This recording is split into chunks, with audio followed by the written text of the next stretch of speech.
Hello, friends and fellow adventurers. Welcome back once again to Rolling Solo RPG. Thank you for joining me here today. We are going to be doing our fifth session of Zargo's Tale. As always, I'm going to just try to jump right into the action. But first, just kind of a quick summary of the channel and the things I use.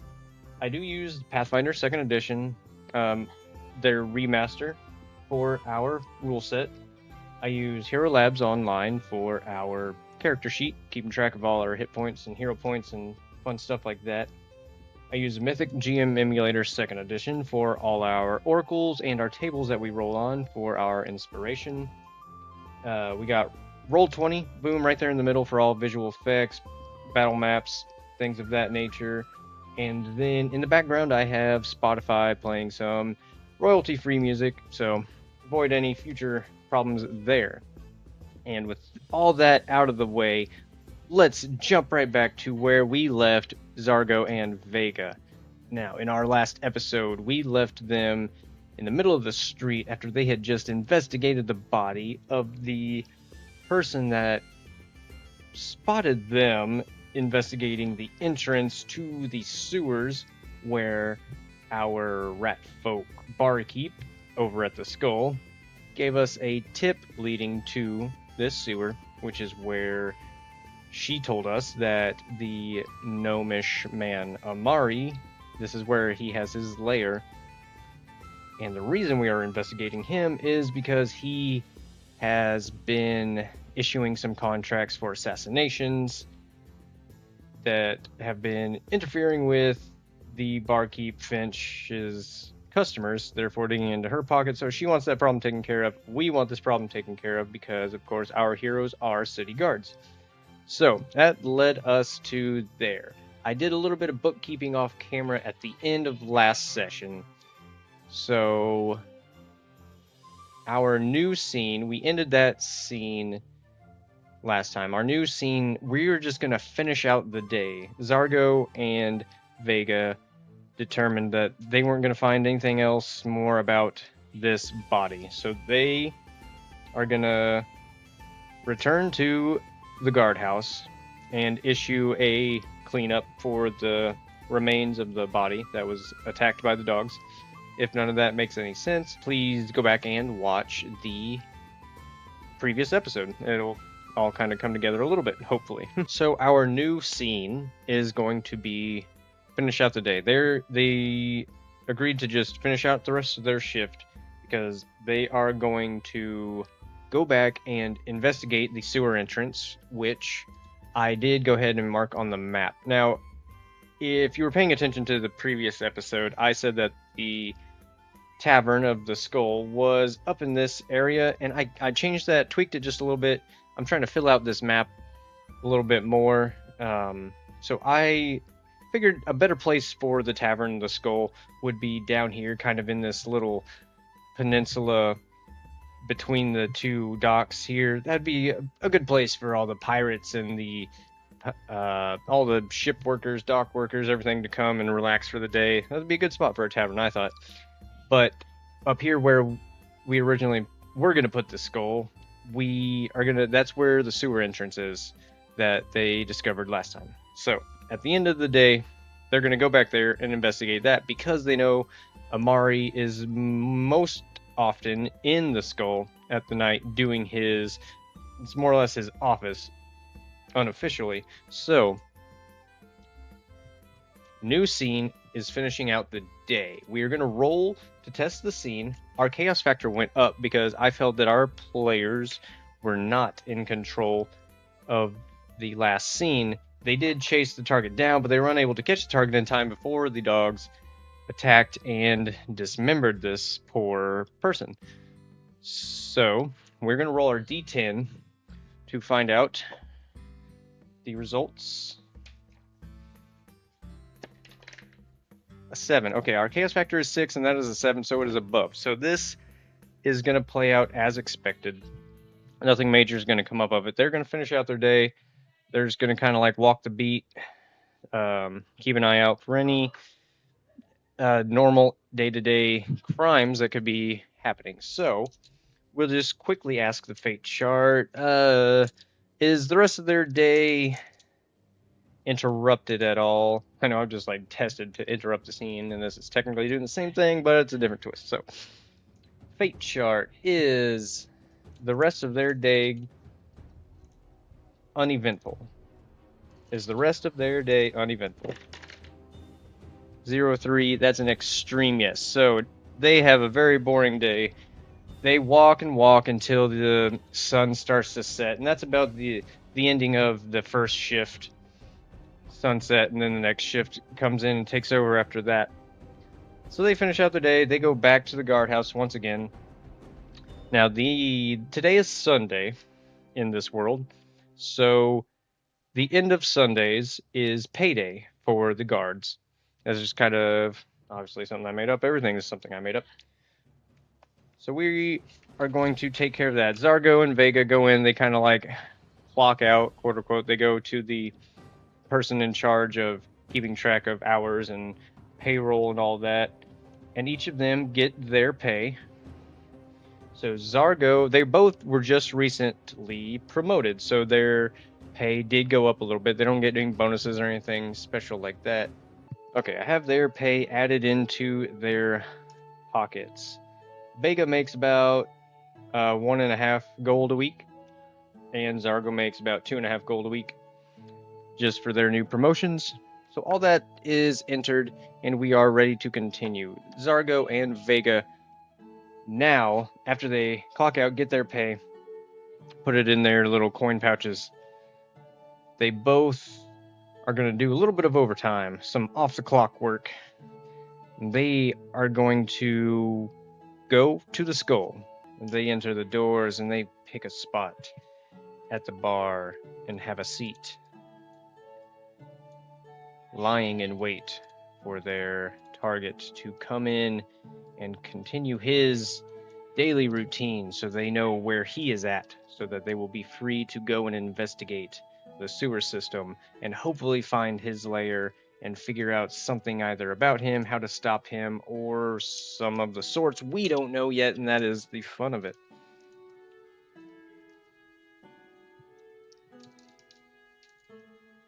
I'm going to roll just a simple D100, and that's kind of the high or low of it is going to determine how long they're going to have to wait. So really low, they're not going to be waiting very long, and high, they're going to be waiting a while. Ooh, 70. Okay, so I'm thinking they're going to be waiting here about 2 or 3 hours into the evening. So the sun has gone down well. The rain has been beating down ever since they stopped the culprit, and the blood in the streets almost started spilling the same time the rain started falling, and the rain has grown heavier and heavier since then. They sit here. They are nearly dried off at this point from the pouring rain outside, when at last they see a gnomish man walk in. He makes his way over to the bottom corner table and sits down. Zargo and Vega look over at Miss Finch, who gives them an acknowledging nod, as if to say, that's him. They quietly wait a few extra minutes as to not look suspicious, put down their tab money, stand up, and walk back out the door. Now they immediately get pummeled with rain as thunder crashes in the sky. But they trudge through the mud back to the entrance of the sewer. They descend the stairs down into the ditch now filled up to their ankles in rainwater runoff. Now, we know that this entrance was under watch earlier today. Now, we did kill this guard, whether he was a guard or not, this watchman of this door. Well, he killed himself. We didn't kill him. Dogs killed him. My question for the fate chart is there anybody guarding this entrance? I'm going to say it's unlikely. Is there anybody guarding this entrance? On an unlikely, a 38, chaos factor 6, but that is a yes. So, as they start to descend the stairs, I'm thinking the doorway is kind of like reset a little bit into the wall of the ditch, so you can't like see the door until you kind of get a little bit more around the corner. And as they are walking through this ankle deep water, indeed in front of them there is a guard standing at this doorway. All right, okay, how are we gonna do this? Do they immediately attack? Do they... Okay, I think they're gonna ask for a password. Yeah, okay. So as they're approaching, the figure speaks up. Who goes there? If you want to get any further with your life, you will say the password. An incorrect password is your life's forfeit. Alright, which one speaks up, Zargo or Vega? We'll roll our d20s, whichever one's higher. Ooh, Vega speaks up. Zargo starts to open her mouth, but Vega cuts her off. The password is... bologna sandwich. Is that the right password? It's impossible. That's the right password, but is that the right password?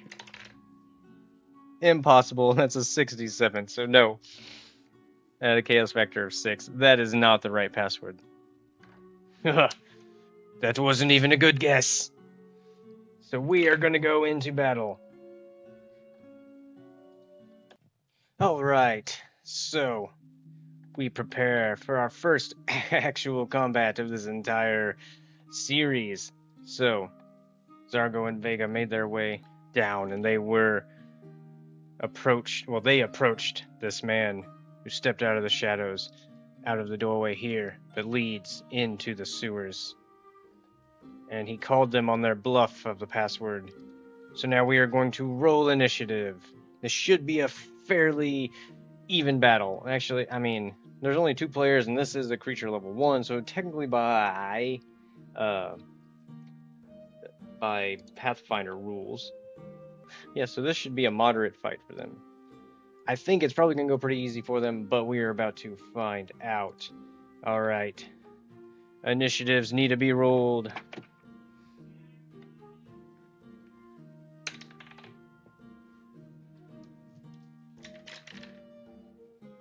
Woohoo! Vega with a 1, that's no good. A 20 for the bodyguard.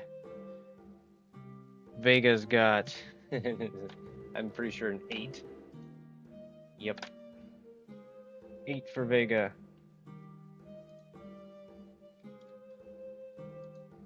And Zargo has a 5, if I remember correctly. Yep, 5 on top of her 17, though, is going to give her a 22. Yes, letting her go first.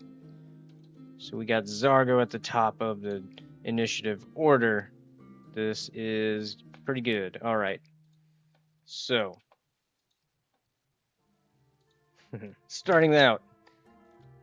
Almost forgot how to even run combat.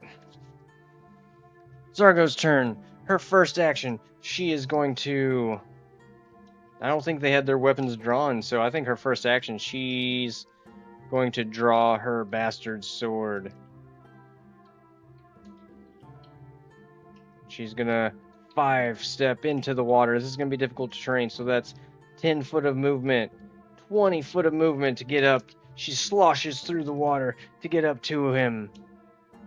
And she immediately takes her third action to strike at him. Oh no, a crit fail, that is a miss. Whether it's the sloshing of the water beneath her boots, or the darkness that is surrounding them down in this dark ditch, or the rain pounding her in the eyes, she misses. That is all of her turn. The bodyguard chuckles as he draws his sword with his first action. Does he have a sword? We'll just go by... He has a great club. Okay. So, yeah, he has a great club. He draws his great club with his first action, and he swings at Zargo.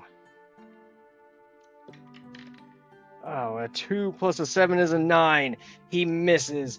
Zargo kind of does a backwards lean to dodge it. He's not done yet. His third action with a -5. He's going to strike again. Ooh, a 3. That is going to be an extreme miss as well. Zargo sidesteps him one more time. Next up, we have Vega. Even though I'm glad you can't see the turn order behind Varger the Wolf there, because I don't know why her name is whatever it is. Anyway, Vega's turn. She's up. Vega is going to draw... she's going to draw one sword this round. She's going to draw her short sword, and she's going to use her second action to move up, and her third action to strike. And she strikes at this bodyguard with her first attack, short sword attack, with a +7. Ooh, that's a 12. I don't know if you guys can see that or not. Boop! A 12 + 7, that is going to hit. His AC is only a 16, so she hits, and she does... Alright, where does she hit him, though? We should have rolled that with that, but we'll roll it with the damage. So, just 1d4, but it is finesse, so she gets to add her dex modifier +4. So, 1d6 +4. I'll roll Vega's d6, and the golden d6 will decide where he gets hit. If, nice, I was gonna say, if it's a 1, that is in the head, and I'm just going to, even if it's a creature hitting one of the heroes, a headshot is just gonna do 1 extra point of damage. On a critical, maybe we'll do 2, because we'll double it as well. But Vega draws her short sword, and just in the same motion of unsheathing it, she comes right across his face with the very tip of the blade, dealing, that's 3 + 4, so that's going to be 7 points, but with the extra point from hitting him in the head, that is going to be 8 points of damage instantly on her first turn, so -8 points. Chunk! Oh, she takes off a chunk of cartilage right off his nose. His blood starts mixing with the rain and dripping down his face. Next up, we got Zargo. I'm gonna say this kind of boosts Zargo's confidence, seeing her partner in such ferocity. Zargo groans, and she's gonna take her second hand and put it on her weapon. Now she is two-handing this not great sword, it's a bastard sword. She is two-handing it, so if she does make contact, she gets to roll a d12. Does she do it? Her first action, she's gonna take a swing at this guy. A 15. I'm pretty sure that's gonna do it. He only has 16.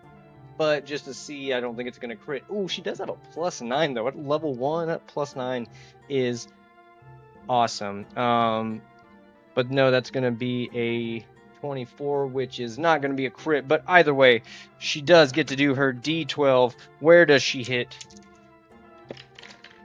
A 2. So she hits him right in the left arm.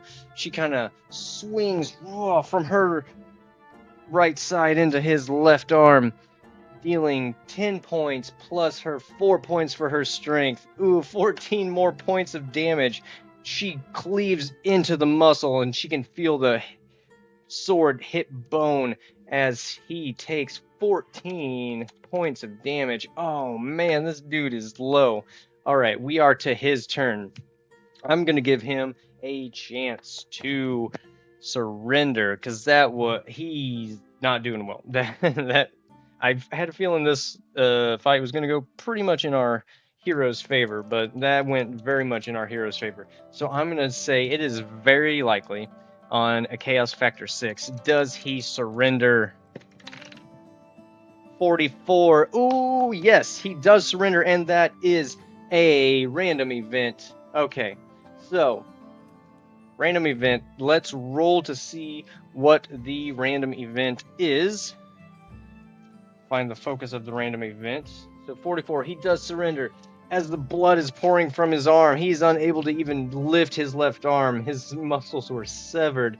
Blood pouring down his face from the chunk of missing nose. And he says, I surrender! I surrender! He drops his sword into the water, and he drops to his knees and hangs his head.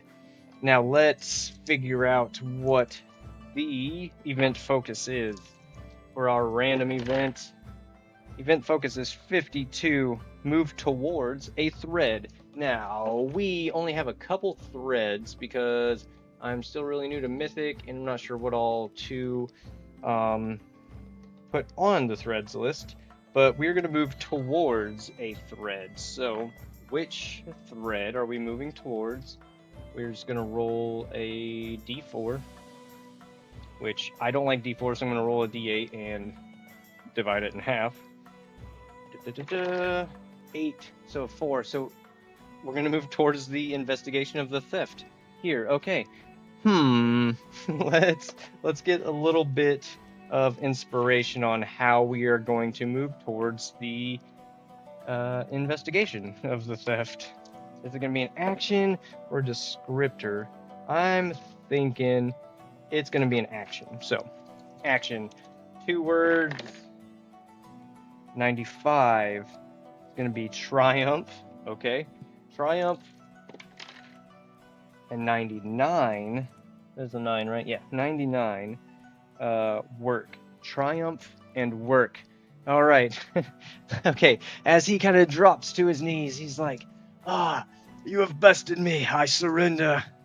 And to think I was such a successful thief stealing that artifact from the museum, and now I am just beat down in the street by 2 simple gods as he hangs his head.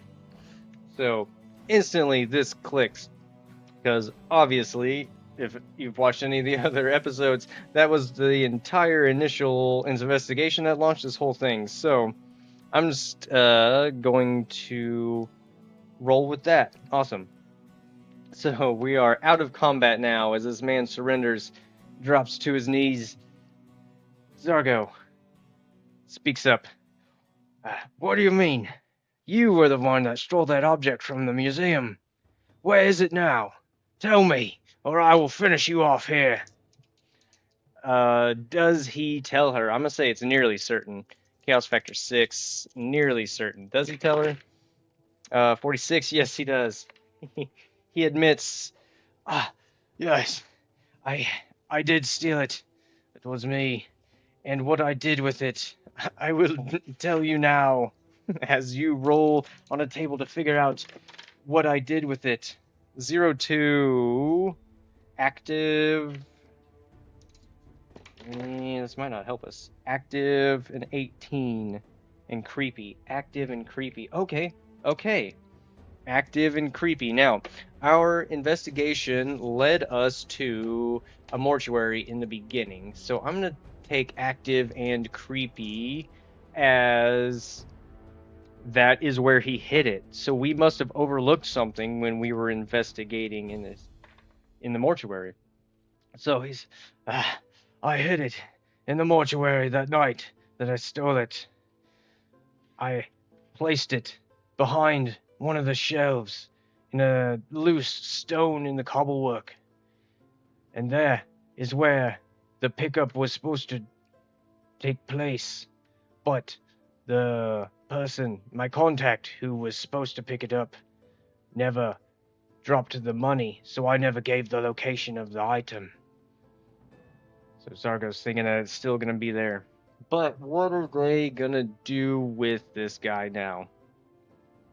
I think they are city guards. I think they're just going to arrest this guy. Is that what they do? Are they just going to arrest this guy right here? I'm going to say it's very likely. Chaos factor 6, very likely. Do they arrest this man?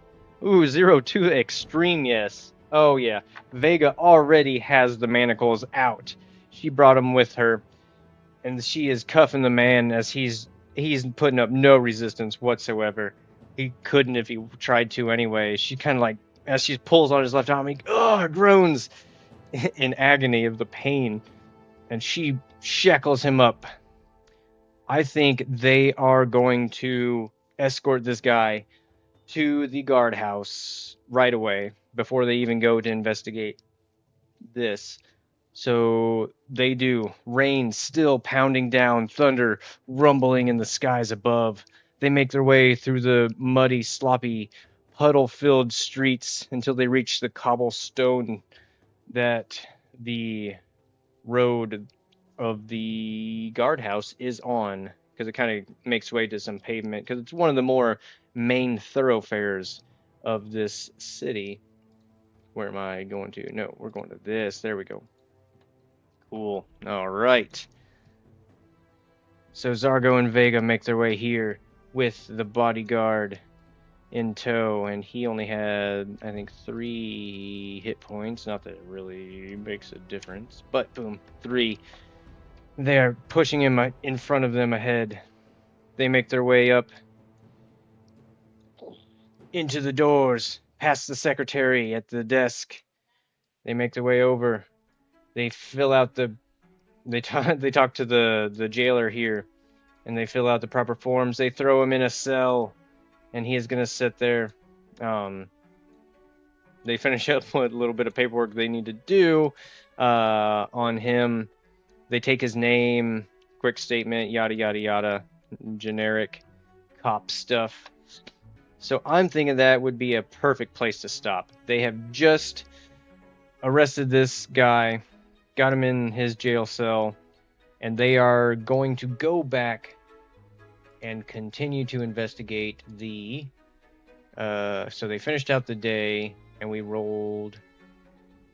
So now, scene number 4, boom, is going to be return to and delve into the sewers. That is where we are going to start next session. And I'm thinking the players were very much in control that round. So we're going to go back down to a chaos factor of 5, starting out next session. All right, that's kept up with. Now, characters list and threads list. Threads list, investigation theft. I mean, it's still kind of out there, but we've almost wrapped that one up. I am going to leave that one on there for right now. And I'm going to, all right, explore. There we go. That was a word I could have used earlier. Explore sewers. We'll put that as a thread for now until we complete that one. Characters list. The only person we really met this time. We do know, we know Amari. He needs to get on there. Amari, who is, we don't really know what he is. We just know he's a contract giver, assassin. I don't think he's the one doing the assassins. I think he takes the money and kind of like organizes it. So we'll just say contractor. Contractor. Amari the contractor. And now we have this guy in the jail cell, but we don't know his name. I'll say when we probably figured the name out when we were over here. So let's just roll on our random generator to get a name. We're going to ignore